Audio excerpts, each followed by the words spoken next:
Kalau udah masuk dunia kerja, yang paling utama itu adalah skill komunikasi. Itu penting banget. Itu nomor satu ya? Mau kerja, nggak kerja pun sebenarnya penting ya itu ya, skill komunikasi.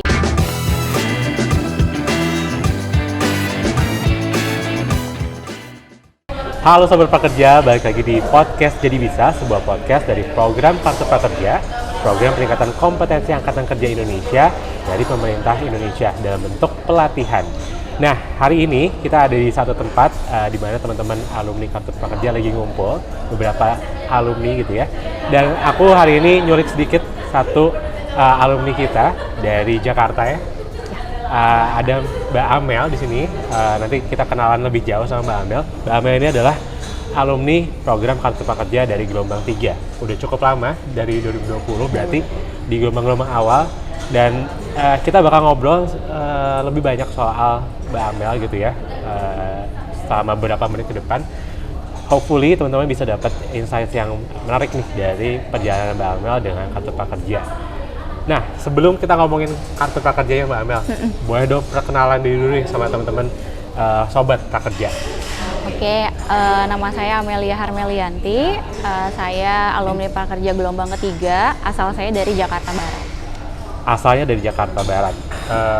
Kalau kita ngomongin asal gitu kan suka banyak yang bingung tuh asal dari mana. Tapi kan ini dari Jakarta Barat dan tadi udah sempet ngobrol-ngobrol juga sebelum kita take ini gitu ya. Mbak Amel kuliah di Bandung. Iya, nah, betul. Tapi sebelum kita ngomongin kuliah, sebelum kita ngobrolin soal Kartu Prakerja itu sendiri gitu ya. Aku pengen ajak ngobrol soal masa kecil. Masa kecil, oke. Masa kecil gitu ya.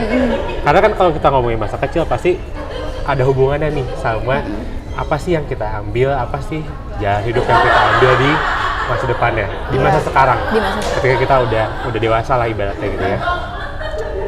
Mbak Amel sendiri dulu memang terakhir di Jakarta atau seperti apa? Kalau dari kecil lahir sebenarnya di Bandung. Lahir di Bandung? Betul, di Bandung. Karena orang tua dari Bandung atau? Orang tua dari Bandung. Orang tua dari Bandung. Nah, terus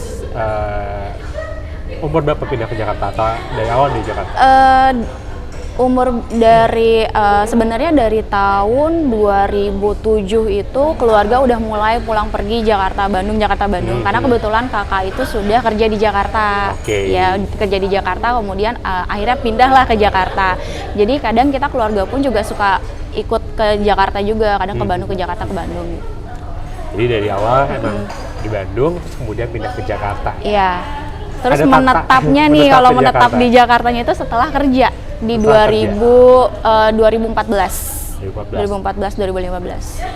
Oke, kita tarik dulu nih ke pengalaman belajar deh. Kita ngomongin pengalaman belajar. Karena kan kalau misalkan ngomongin pengalaman belajar, pasti setiap orang punya pengalaman beda-beda. Iya.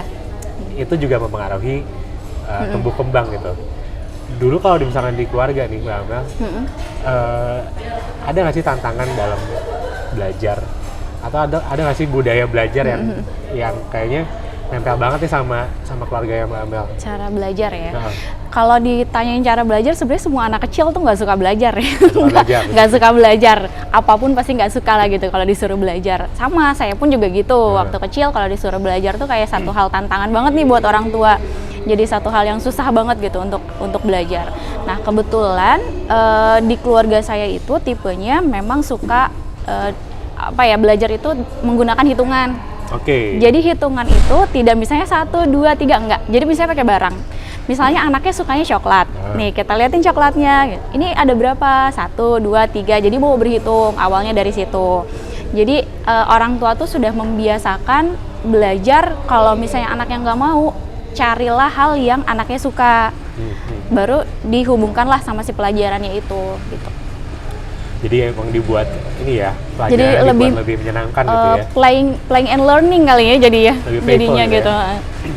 Nah, kalau ngomongin hobi, kita loncat dikit ke hobi. Ada nggak sih hobi yang dari dulu nih sampai sekarang ya udah saya hobinya itu, atau pas kecil hobinya apa atau sekarang hobinya apa? Kalau hobi itu dari kecil sampai sekarang kebetulan sama gitu. Sama, konsisten.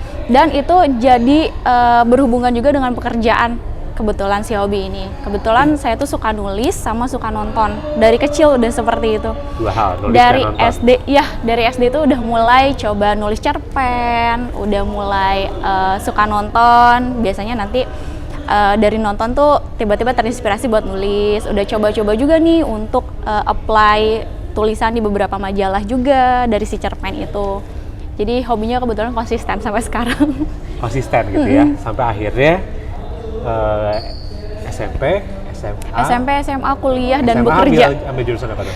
SMA, IPA. IPA. Jurusannya IPA. Dari IPA terus kemudian masuk ke kuliah. Kuliah akhirnya memilih jurusan apa? Jurusan psikologi. Jurusan kuliahnya. psikologi di salah satu universitas di Bandung. Nah, kan kalau ngomongin psikologi gitu ya, psikologi itu satu, kalau buat saya pribadi, Iya.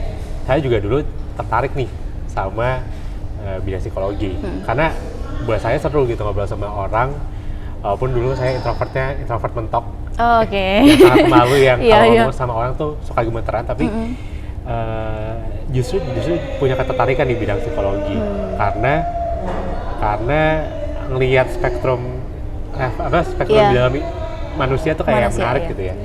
Kalau Mbak Amel sendiri gimana? Kenapa Nah, akhirnya kuliahnya psikologi deh? Awalnya kan orang-orang biasa pikirnya kayak gitu ya. Heeh. Kalau saya malah kebalikannya nih. Jadi saya tuh nggak cari tahu sama sekali masalah psikologi awalnya. Gitu. Yang saya tahu adalah psikologi itu pasti akan mempelajari dengan manusia, yang hal-hal yang berhubungan dengan manusia dan lingkungannya. Gitu.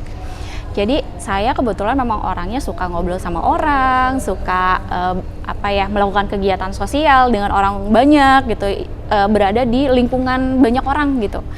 Nah dari situ kalau misalnya saya mau kuliah, kira-kira apa nih yang bisa berhubungan dengan yang saya suka? Oke. Akhirnya saya pikir, oh berarti psikologi. Mau nggak mau kalau di psikologi saya belajar untuk berinteraksi dengan manusia itu seperti apa. Karena setiap manusia itu punya karakteristik yang berbeda kan. Misalnya gitu, ketika saya menghadapi orang dengan sifat A, cara apa nih yang harus saya lakukan untuk berkomunikasi dengan orang tersebut biar misalnya orangnya tidak tersinggung atau orangnya merasa tidak diabaikan gitu. Akhirnya ya itulah tertarik untuk ngambil psikologi. Tapi termasuk ekstrovert atau introvert? Nah ini kadang orang suka salah juga ya, masalah introvert, ekstrovert. Kadang mikirnya kalau introvert itu pasti yang jelek, ekstrovert itu pasti yang lebay-lebaynya gitu. Bagus gitu ya? Iya sebenarnya kalau ngomongin introvert dan ekstrovert itu lebih ke karakter orang tuh pasti akan ada di antara keduanya gitu. Pasti Jadi punya dua sisi itu. Iya punya dua sisi itu. Mungkin kalau di tes lebih lanjut, kan psikologi ada tes masing-masing ya, ada tes sendiri-sendiri. Mungkin bisa untuk menggambarkan introvert dan extrovert itu, tapi bukan berarti kita jadi introvert adalah jadi pendiam atau extrovert jadi terlalu barbar gitu, enggak juga. Tetap ada sisi yang bisa kita extrovert, tapi kita juga bisa jadi introvert. Tapi kalau ngomongin kuliahnya nih, tadi kan kita ngomongin ketertarikannya nih ke dunia psikologi.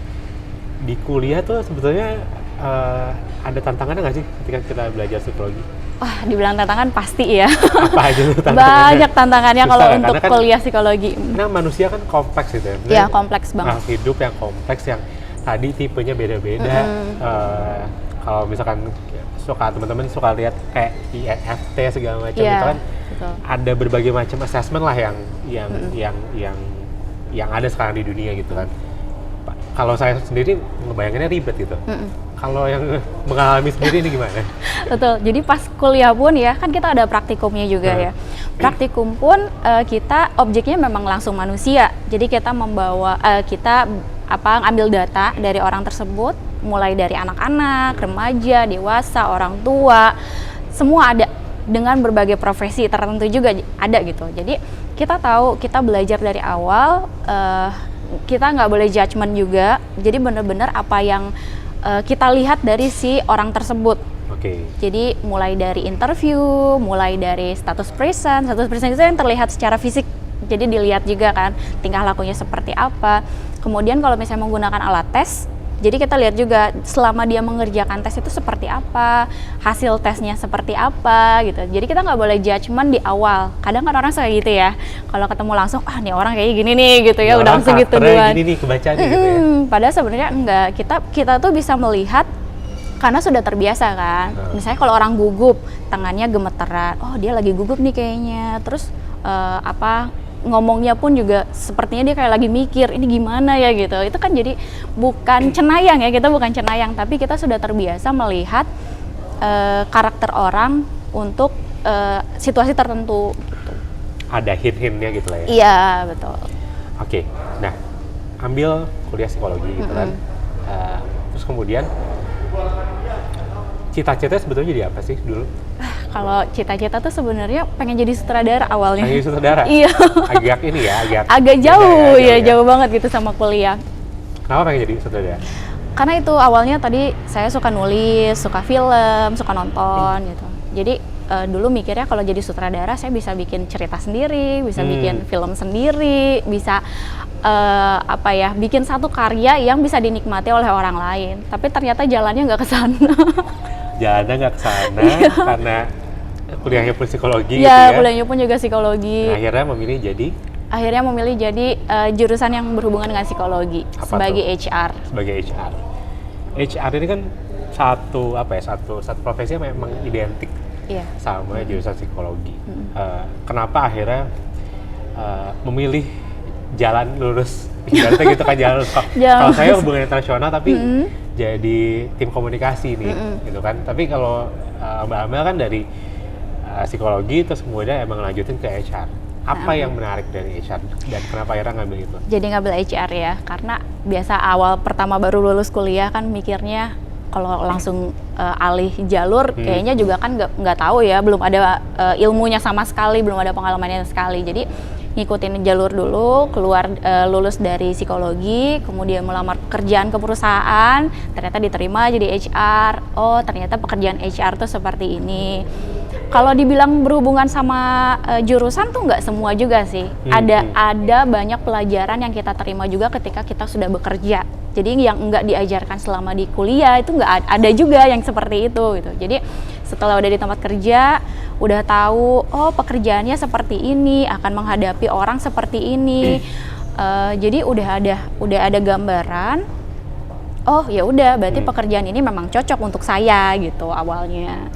Ada nggak sih pelajaran yang di kuliah pas masuk kerja tuh kayaknya ini nggak pernah diajarin deh di kuliah? Banyak banget. Kayaknya skill ini tuh sebenarnya butuh tapi belum terpenuhi nih di pendidikan formalnya. Banyak banget. Kalau udah masuk dunia kerja, yang paling utama itu adalah skill komunikasi.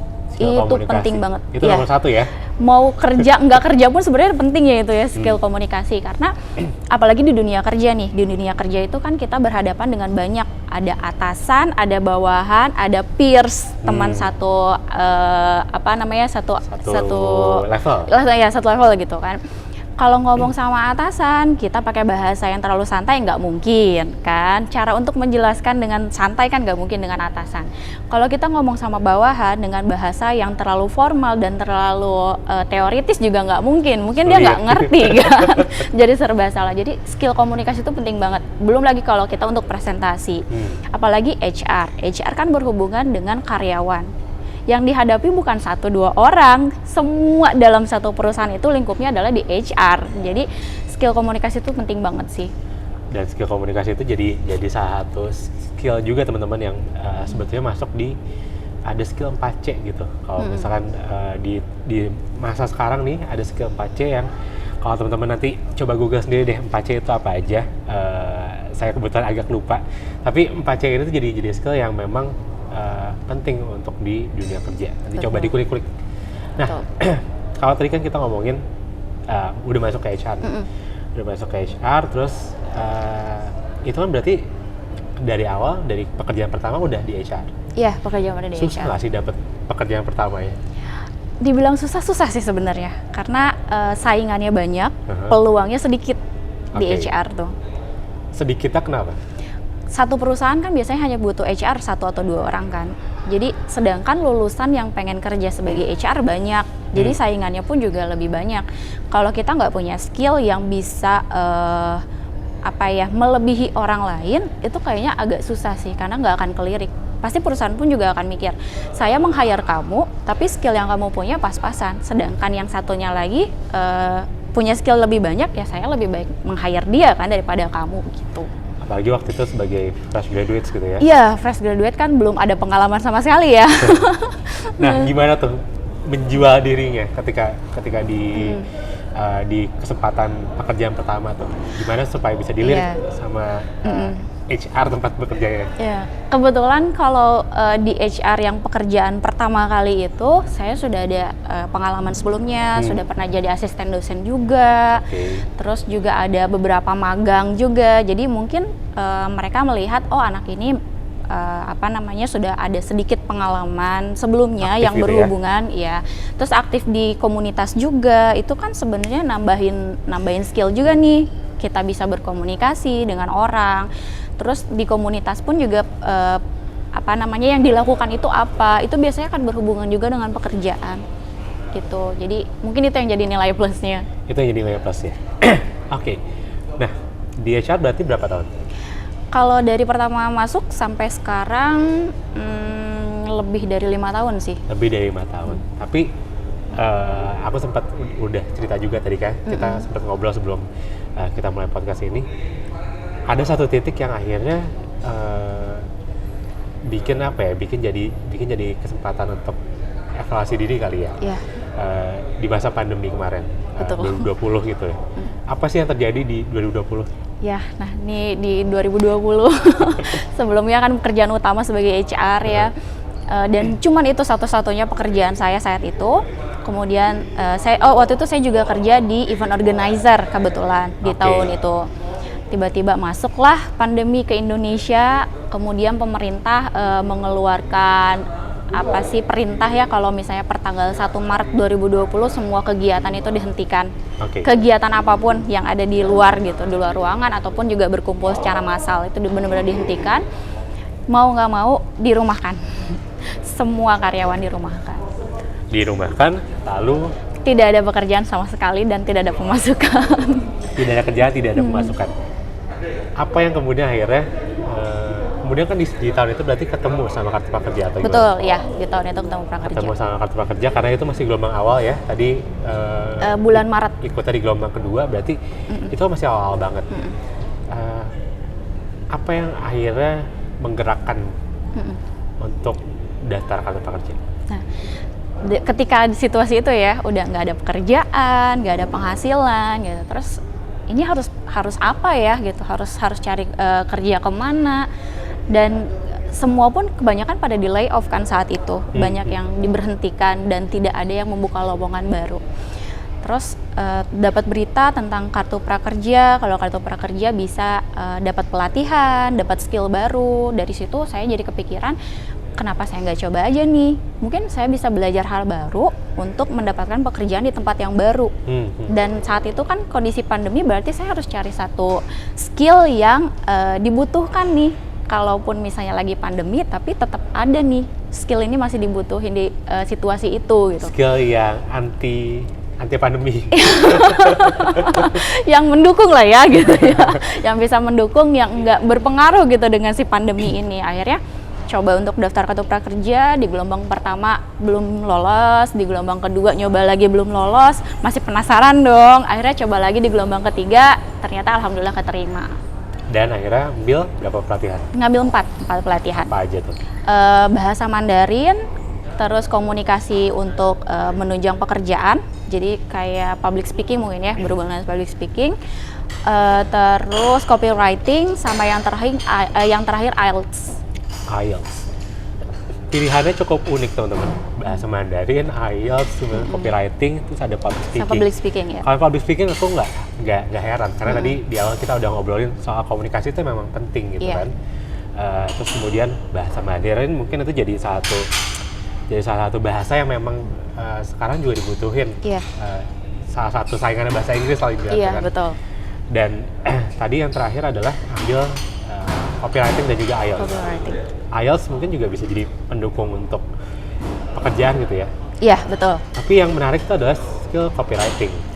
Copywriting itu kan jadi satu skill yang orang tuh ngeliatnya kalau copywriting tuh ya udah kan nulis tuh gampang. bikin ya, betul. kalimat marketing tuh gampang. Tapi apakah segampang itu setelah dipelajarin? Nah, balik lagi tadi ya, skill komunikasi itu kan penting. Skill komunikasi itu tidak hanya secara verbal, tapi secara tertulis juga gitu. Ya, seperti bahasa asing misalnya, bahasa asing. Kemudian saya juga belajar bahasa isyarat. Itu kan jadi satu media untuk saya bisa berkomunikasi sama orang lain. Tidak hanya secara verbalnya aja, tapi saya juga ngerti bahasanya gitu. Nah, kenapa saya ngambil copywriting? Copywriting itu kan berarti cara menyampaikan komunikasi melalui tulisan. Yang tadinya mungkin kita mikir, gampang lah gitu ya, cuma nulis-nulis doang gitu lah gitu ya, cuma tulis-tulis doang, apapun juga bisa lah gitu ya. Ternyata enggak semudah itu. Setelah kita belajar copywriting, ada metode-metodenya, cara untuk menarik orang untuk call to action itu seperti apa, itu semua diajarin di copywriting. Dan setelah beres pelatihan copywriting, saya dapat pekerjaan dari sana. Setelah dapat dari pelatihan kartu prakerja. Itu gitu. Dapatnya karena emang skillnya dilihat dan sertifikatnya juga dilihat. Karena banyaknya gini, perusahaan tahu misalnya saya punya skillnya itu, tapi ketika saya nggak punya sertifikat, siapa yang bisa membuktikan kalau saya punya skill itu? Kalau kita punya sertifikat kan saya bisa lihat ini, Pak, saya udah pernah pelatihan ini, saya sudah lulus, saya sudah dapat grade-nya apa, saya bisa untuk menunjukkan kalau skill saya seperti ini. Jadi udah lebih terjamin lah gitu ya, yeah. Sebagai tenaga kerja di bidang copywriting gitu ya. Nah, berarti kan setelah ikut pelatihan, terus kemudian setelah belajar copywriting, dapat pekerjaan di copywriting, itu pertamanya gimana tuh? Itu kan berarti shifting tuh dari switch-nya bener-bener jauh ya, dari betul. Psikologi, HR, terus kemudian masuk ke dunia yang benar-benar baru. Susah nggak sih adaptasinya? Kalau dibilang susah, lumayan susah karena biasanya kan saya berhubungan dengan HR, pekerjaan yang berhubungan dengan HR gitu. Terus tiba-tiba pindahlah ke copywriter, jadi copywriter. Awalnya memang sulit karena saya ngerasa saya sanggup nggak ya di sini, karena ini satu hal yang baru gitu buat saya. Tapi kalau misalnya dijalanin dan saya juga percaya diri, lama-lama jadi ngalir sih. Jadi bisa untuk melalui si pekerjaan itu. Tantangannya apa aja sih di bidang copywriting? Yang pertama biasanya ide ya. Ide tuh itu biasanya agak sulit karena tergantung dengan apa nih yang mau dituliskan, yang berhubungan misalnya ada lagi promo produk apa, kita kan berarti harus yang berhubungan lah dengan si produk itu. Terus yang kedua itu kita harus cari dulu nih audiensnya kita siapa, yang jadi pembacanya kita siapa. Jadi kan harus menyesuaikan juga kan. Nggak mungkin saya menulis dengan kata-kata yang terlalu anak muda banget, tapi ternyata audiensnya malah tidak anak muda gitu kan. Pasti akan beda nanti hasilnya, call to actionnya nggak akan sampai gitu. Jadi itu tantangannya juga harus tahu, kita harus research juga, nggak bisa asal nulis aja gitu ya, yang penting udah ada nih jadi, enggak. Jadi tetap ada researchnya juga. Terus harus mau banyak bertanya, banyak membaca juga, jadi nggak cuman sekedar gampang deh udah yang ini jadi beres gitu, enggak, ternyata kita harus belajar juga kok, tetap harus belajar, tetap harus bertanya, tetap harus banyak membaca, itu untuk referensi gitu. Oke. Satu lagi, berarti sebetulnya skill apa sih yang dibutuhkan untuk jadi copywriter? Kalau sekarang kan berarti profesinya sebagai copywriter. Sebenarnya itu freelance-nya sebagai copywriter sama content creator. Nah, di copywriter, di copywriting, skill apa sih sebetulnya yang dibutuhin untuk jadi copywriter? Skill yang dibutuhin yang lebih utama sebenarnya emang menulis sih. Skillnya menulis. Skillnya menulis sama ini juga sih. Lebih utamanya memang menulis sih sebenarnya, sama ngembangin idenya aja. Ngembangin idenya gitu ya. Oke. Nah, tadi kita udah bahas soal semuanya gitu ya, soal dari awal perjalanannya Mbak Amel dari kecil, terus kemudian kenapa akhirnya ngambil psikologi, kenapa akhirnya jadi HR, dan juga sekarang ada jadi freelance copywriter gitu ya, jadi content creator juga. Nah, kalau misalkan dirangkum nih, dari perjalanan Mbak Amel, sebetulnya apa sih ada nggak sih pesan yang bisa dikasih ke teman-teman sobat prakerja nih yang mungkin udah dapat kartu prakerja atau belum dapat kartu prakerja, apa sih yang dipelajarin dari selama perjalanan hidup sekian tahun ini sampai di titik ini, dan mungkin pelajaran dari pandemi kemarin dan apa yang dipelajarin sekarang gitu, ada nggak? Ada banget pasti. Kalau yang saya rasain selama hidup gitu ya, selama hidup, terus juga kemarin sempat ada pandemi juga, yang paling utama itu adalah memang memperbanyak skill. Skill itu nggak cuma satu doang, kita tuh terus belajar, harus mau belajar, walaupun misalnya kita udah expert dengan satu hal, kita tetap harus belajar, karena ilmu pengetahuan itu kan terus berkembang ya. Dan skill tuh tetap harus ditingkatin karena kenapa? Belajar dari pengalaman saya sebelumnya. Saya pekerjaan cuma satu sebelumnya, sebagai HR itu. Keahlian cuma satu. Dengan PD-nya gitu ya. Dengan PD-nya saya cuma punya satu pekerjaan, kalian sebagai HR. Ternyata datanglah pandemi yang nggak pernah disangka-sangka. Ternyata datang dan berpengaruh dengan hampir semua sektor gitu gara-gara si pandemi ini. Mau nggak mau kita harus jadi kehilangan pekerjaan karena keadaan yang tidak menentu itu.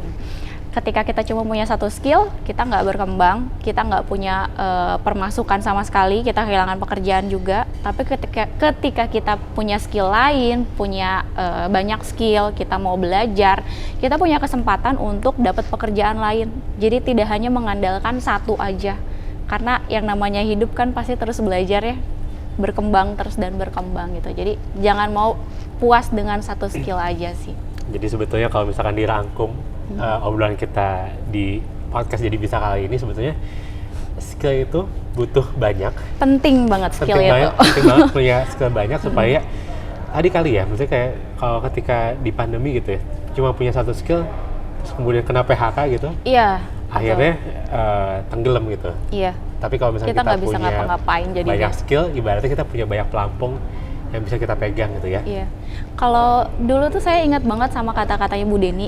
Jadi kita tuh punya banyak skill tuh jadi kayak dewa. Dewa kan punya banyak tangan. Jadi ketika kita saya butuh ini, kita bisa. Saya butuh ini, kita bisa gitu. Jadi jangan mau punya dua tangan aja nih gitu. Jadi belajarlah seperti dewa, punya banyak tangan. Ibaratnya tangan itu adalah skillnya kita. Jadi ketika kita dibutuhkan untuk mengerjakan sesuatu ini, kita bisa gitu. Punya satu expert penting, tapi tetap punya banyak tangan yang bisa digunakan, digunakan gitu ya, juga penting. Oke, sip, Mbak Amel, thank you banget udah mau ngobrol sama kita. Aku yakin pasti semuanya bermanfaat untuk teman-teman sobat prakerja, untuk tahu lebih banyak kenapa sih skill itu penting banget untuk dimiliki gitu ya. Punya banyak skill itu jadi penting. Dan tadi kita udah sempat ngobrol sedikit soal apa aja sih skill yang dibutuhin ketika mau jadi HR, mau jadi copywriter. Semoga itu jadi insight yang menarik juga untuk sobat prakerja yang dengar podcast Jadi Bisa di episode kali ini. Mbak Amel, thank you waktunya. Sama-sama. Sukses, semoga habis ini bisa dapat lebih banyak lagi project yang leading to better career juga. Dan teman-teman sobat prakerja tetap semangat untuk berkembang, dan jangan lupa untuk dengerin podcast Jadi Bisa di YouTube-nya Kartu Prakerja atau di Spotify podcast Jadi Bisa. Sampai jumpa, Calvin di sini pamit.